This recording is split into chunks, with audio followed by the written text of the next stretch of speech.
And they, while I would say good, I'm still need to be convinced they couldn't have been better. Designed by the same teams, but this was the first one that really, had the interest of the masses. It was really fun, and getting cards in hand, even printed, no back, very obviously fan set cards, but still with the quality that you can get out of Magic Set Editor, was just amazing to me. So much so that the council is working now to really have a release schedule. There's a design team, there's a rules team. We've really tried. I don't know if you're aware, I'm back on the council again this year. Oh. Yeah, and we're really trying to, how do I want to say this?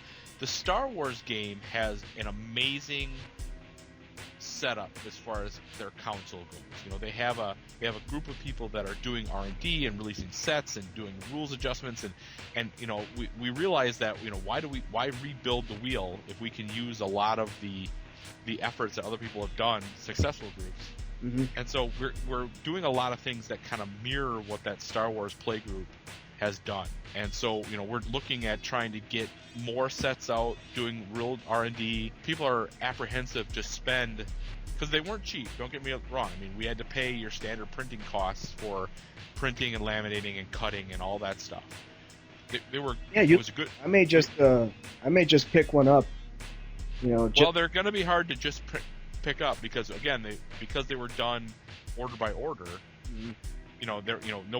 Nobody's in a position to sell them for profit, so you couldn't really print ahead.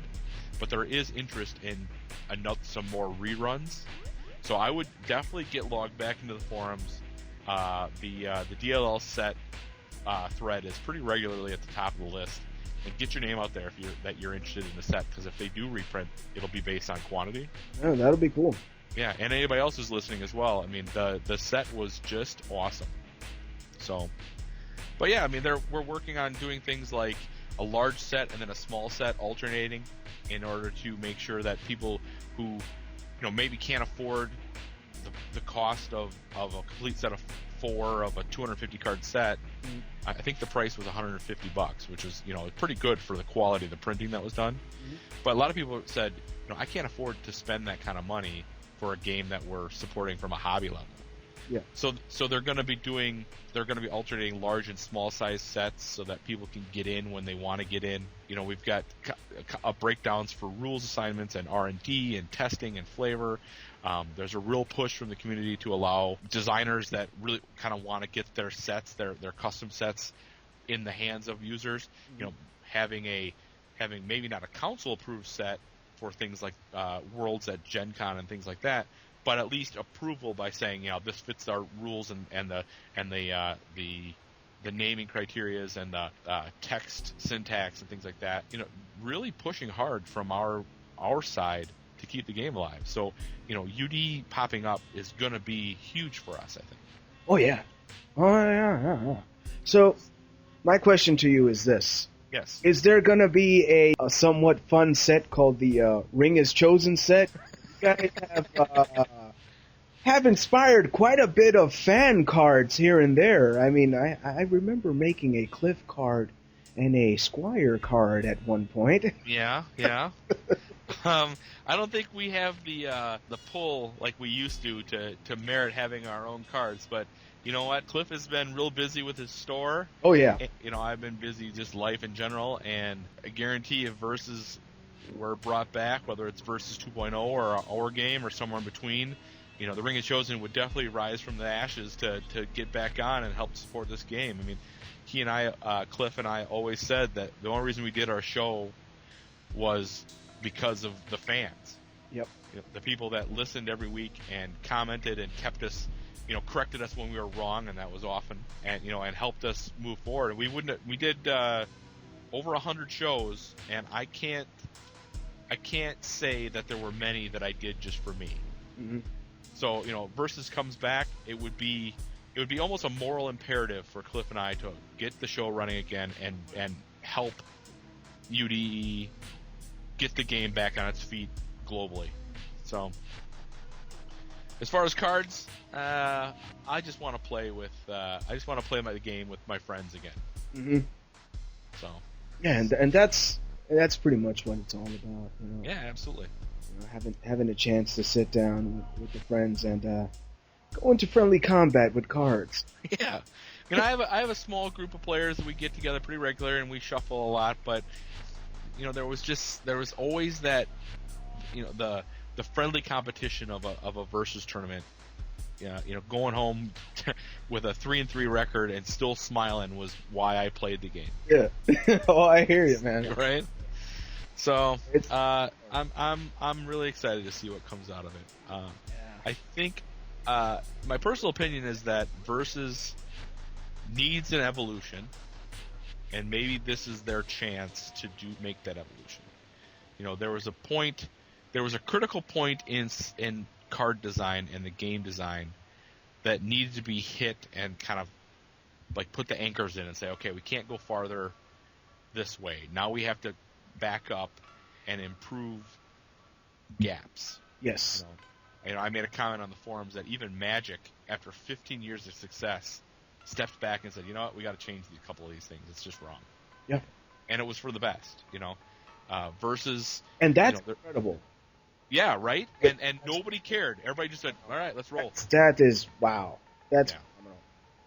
So, I think a Versus 2.0 is, if Versus comes back, that's the way they'll have to go. Because they also put themselves in a infinite loop of failure because of some of the decisions they made early on in the game. So I think a 2.0 game that, one, allows legacy cards to be playable within the engine is absolutely critical. You're not going to get the 400 people that are on the thread and the probably, other 400 to 500 that don't even know about it or don't have Facebook. Yep. To play a game if they have to start their collection all over again. Yeah. So, they need to come into this saying, okay, here's what we've changed. You can still play with your favorite cards, but you have to, change the way you play them maybe. Or just change, slight changes in the rules, slight changes in the way cards are printed or what have you. But, there's gaps, and everybody that plays, I'm sure you do too, everybody's got opinions on what those things are. Mm-hmm. And, and I have a list. I've always had a list of things that I wanted.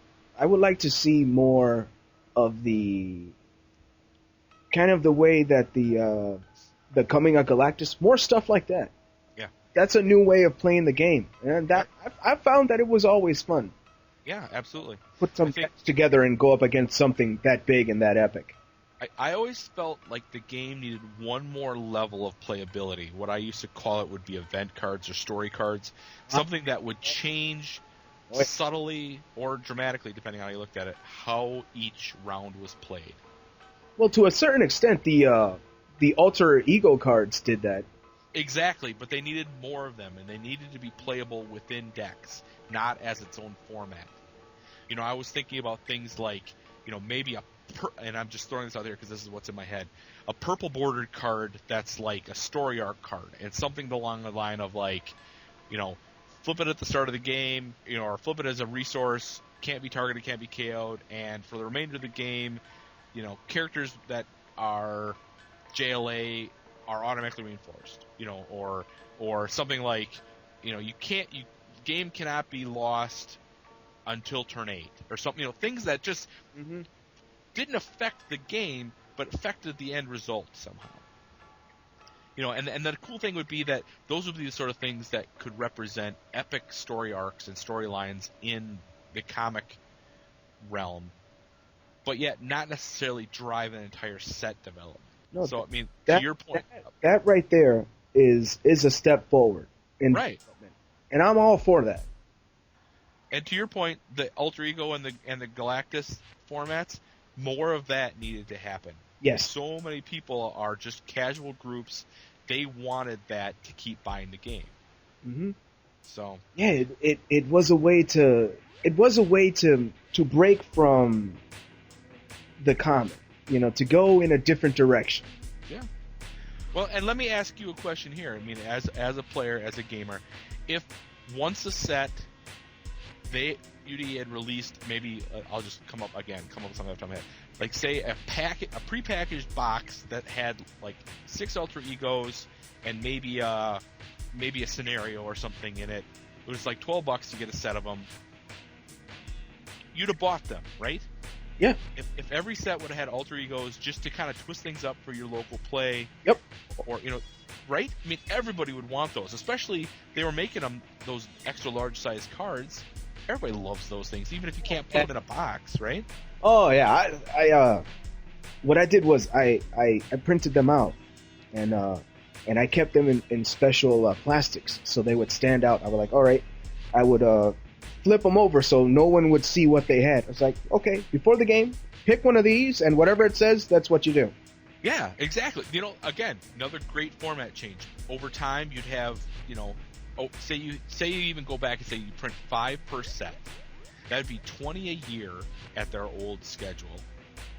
That you just have in a blind pile, and when you start the game, you flip and you go, oh crap, I've got the one that says I start at 40 life, but I'm always reinforced. That doesn't play for my deck, but now I have to figure out how to do that. Yeah, and it's a challenge. Yeah. I like to think that every person that's ever got into a card game really likes a challenge. Yeah. And absolutely. Something that makes the gameplay a little bit different, that's always good.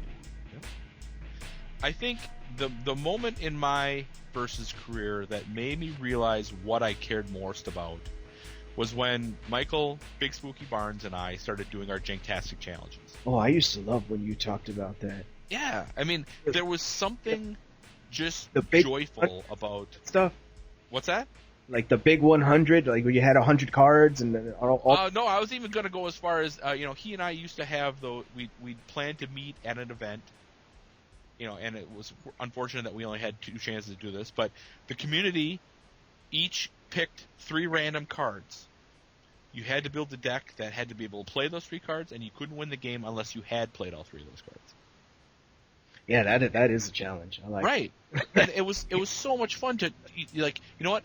I cared more about playing against my friend Michael and building a deck that was fun and exciting and interesting. I lost both of them and had more fun in those 2 games than I have ever playing Versus. So, Squire, let me ask you this. If everything works out and it comes back, what set would you like to see? Wow. I think what I would like to see, I'm going to dance around your question a little bit. You could pick between both companies. Or go to another company. I always talked about, hey, wouldn't it be funny if they tossed Wildstorm in there? Yeah. Well, you know what? That when the Versus engine came out, they said it was designed to put any genre into a mix. I always said that Star Wars should have been grabbed. Even if it was just the Clone Wars, the Versus engine would play perfectly with any other game. I wonder if they could, though. That's got to be a pretty expensive license to acquire. Well, true. Unfortunately, I don't have the money or the power to make it happen. But if you went here's the example that came up in a conversation on versuses.org. Okay. If you were to go to Dark Horse, who already granted access to Hellboy, and say, here's our engine, here's our license, we want to use all of your franchises. That would grant access to the entire Hellboy world. Would give access to all of the Star Wars Dark Horse stuff. Yeah. It would grant access to, what's the other big one that they have that I can't think off the top of my head? Isn't, I don't know if it'll work as a set, but I'm a big fan of Ghost in the Shell. Doesn't Dark Horse still do that? I'm not sure. Possibly. Buffy, Angel, and there's one other one in there that I'm forgetting. Serenity, Those are franchises that could, even if they were just, Hellboy-esque in their, 230-card decks. Yeah. Those are the sort of things that bring people out of the woodwork to play a game and buy a game.